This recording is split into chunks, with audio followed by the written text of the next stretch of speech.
Okay, so what about calculating distance from a velocity time graph? Now, on a velocity time graph, we obviously don't have an axis, which is distance or displacement. So how do we find it? Well, actually, the area underneath the velocity time graph is the distance traveled during that motion, and that's something we're going to use to answer lots of exam questions. Normally, to find that area, we'll normally try and split it into triangles and rectangles, and we'll add all those areas together, and that should give us the total distance traveled. And we'll do a few examples of that. So let's have a look at this one, and this is also good practice at actually drawing velocity time graphs, which is very likely you'll get asked to do in the exam. So with a car that starts from rest, accelerates at a rate of 2 meters per second squared for 5 seconds, reaching a speed of 10 meters per second, maintains this speed for 5 seconds, and we want to find the total distance traveled in that time. So we're going to start drawing ourselves a velocity time graph. So it starts from rest, so we know that the line is going to start from the origin down here, and it accelerates for 5 seconds, reaching a speed of 10 meters per second. That's going to look something like that. Accelerates for 5 seconds. It's a constant rate of acceleration, so it's going to be a straight line, and it finishes at 10 meters per second. It then maintains this speed for a further 5 seconds. So if it maintains the speed, we're just going to have a straight line, aren't we, at 10 meters per second because it's staying at that velocity. And it's a further 5 seconds. That takes us to 10 seconds in total. If we want to find the distance traveled over that 10-second period, we need the area underneath the graph. To do that, what we're going to do is split it into a triangle and a rectangle. Okay, it just gives us a really easy way of calculating the distance traveled. So now all we're going to do is figure out those two areas. So remember, area of a triangle is half times base times height because it's right angled. So the area is going to be half times 5 for this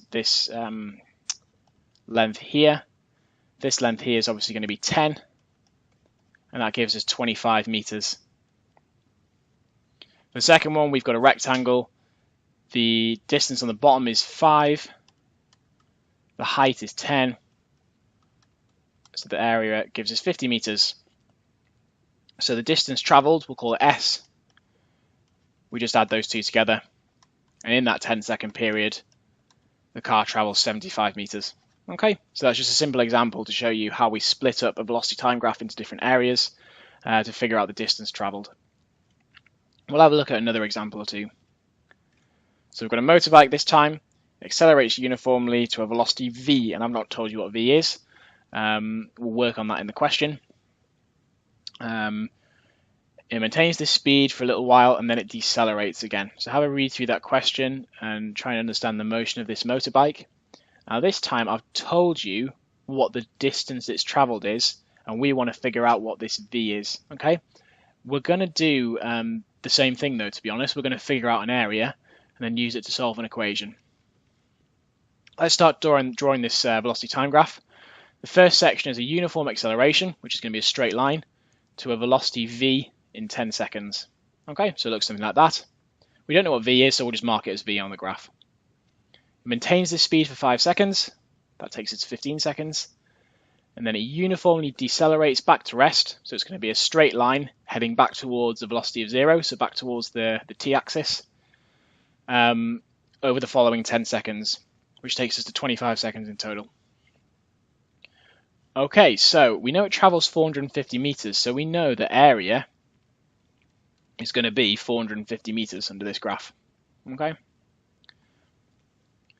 To figure out the area, we need to split it up into 3 sections. We've got a triangle, a rectangle, and then a triangle again.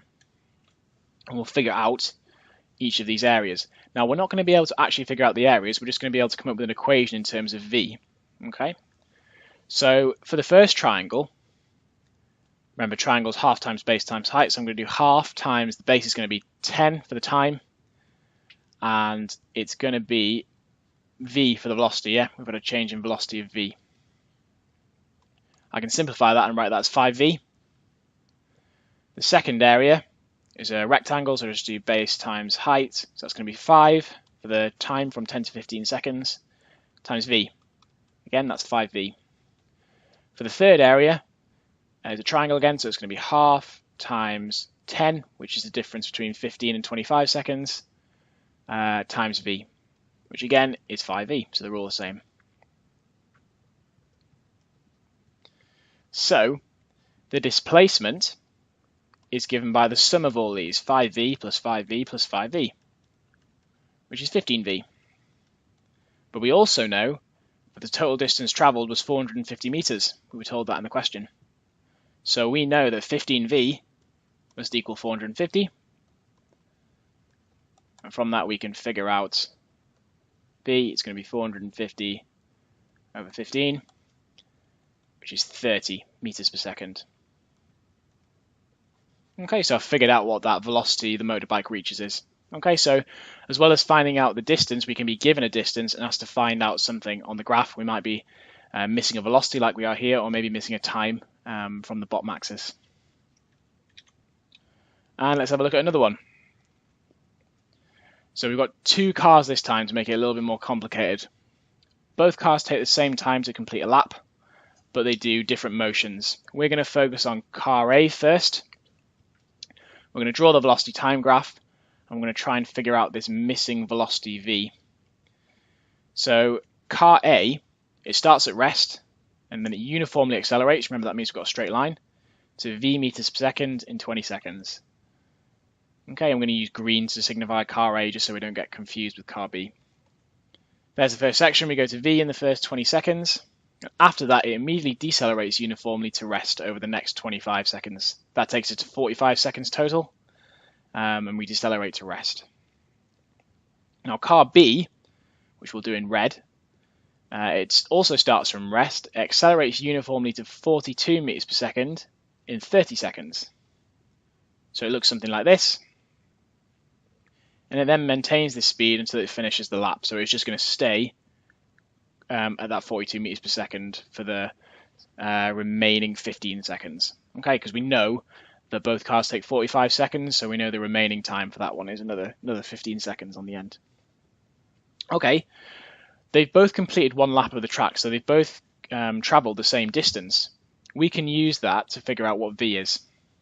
We'll concentrate on car A to start with. We've split the distance it's traveled into two areas.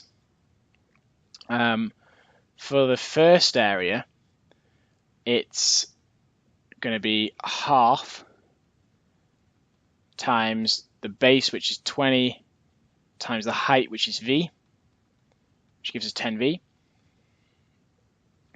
The second bit is going to be half times 25, which is the distance, the difference in the times between 20 seconds and 45 seconds, times v, which is 12.5v, or we can call that 25 over 2v. Okay. Now for car B, we've got two areas again. This first area takes us to this line here. Okay, so it's that big triangle up to 30 seconds. This second area is this rectangle from 30 seconds to 45 seconds.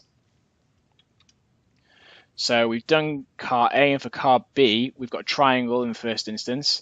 So we've got a half times the base, which is 30 seconds. So this is for car B. We go from here to here. Times the y-axis, which is going to be 42. If we multiply those together, I get 630. The second area is a rectangle, so I do the base, which is 15 seconds, 45 minus 30, multiplied by 42, which gets me, again, 630 meters. So I know car B traveled a total of 1,260 meters. Now, because they both traveled the same distance, they both did one lap of the track, car A must also have traveled 1,260 meters. Okay? So, we know the total distance traveled by the first car is going to be 10v plus 25 over 2v, which gives us 45 over 2v. Okay? That's the total distance traveled by calculating the area, and we know that should be equal to 1,260. So I can write that 45 over 2v equals 1,260 meters. From that, I can figure out v by just multiplying across and dividing by the 45. And that gives me 56. Okay, so car B reached a speed of 56 meters per second before it started decelerating. So can you see how I've kind of linked up the two cars by looking at what they have in common? They both travel the same distance, so I can actually work out the distance car B travels by adding these values up, and then I can use that, because I know they travel the same distance, to figure out what V is, the missing information for car A. And that's quite a common style of exam question.